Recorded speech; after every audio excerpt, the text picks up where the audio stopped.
You are watching CNN's special live coverage of the disappearance of Flight 370, and at this moment, the families of the 239 souls on board that plane, they're waiting for facts, not leads, not theories. After 14 days, they are demanding answers from officials to where their loved ones are, and today they still don't have that answer.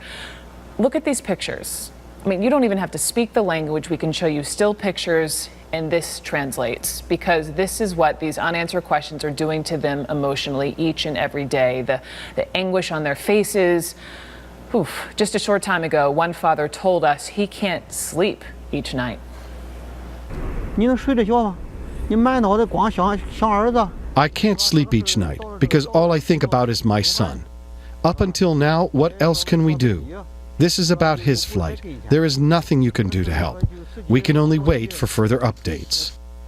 In Malaysia's capital, officials told families today they cannot confirm the debris spotted is in fact from a plane, but a father of a passenger says if it is the plane, he will accept it. As a father, I hope that all the passengers on Flight 370 are safe. My feeling is, personally, I am grateful to the Australian government for finding it. Both governments, Australia and Malaysia, I thank them. If it is true, it is okay. I will accept it. It's the first time I've actually heard something like that. This is Erik Fisher, a licensed psychologist, joining me to just walk through the emotions.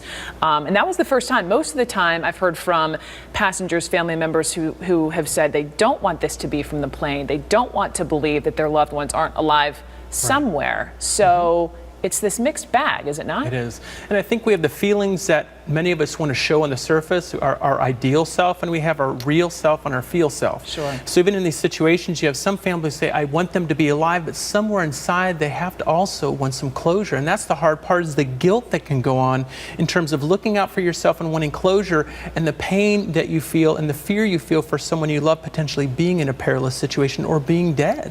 And then what makes this almost worse for some of these parents is that there is a one-child rule in China. Exactly. You can have one kid. And for many of these parents, we saw the mother dragged out of the news conference yesterday talking about her son.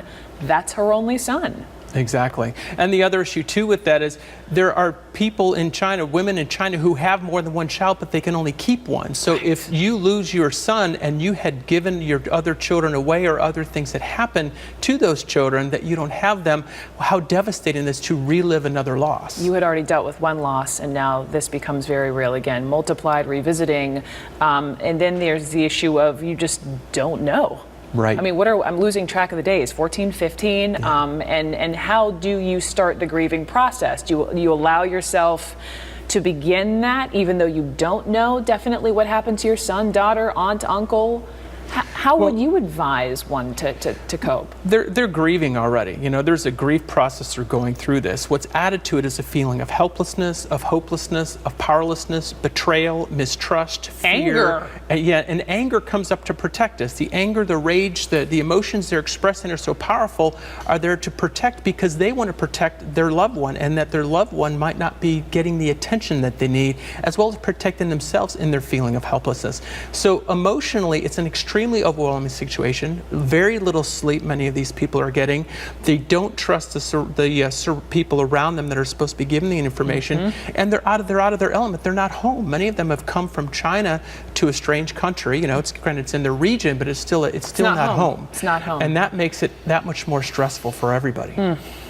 Thinking about them, I come back to at least thinking they're all together. It's not like this is one family dealing with this one mystery. It is a mass amount of people, hopefully talking, coping, hugging one another. Erik Fisher, thank you so much for your expertise as always. Coming up next.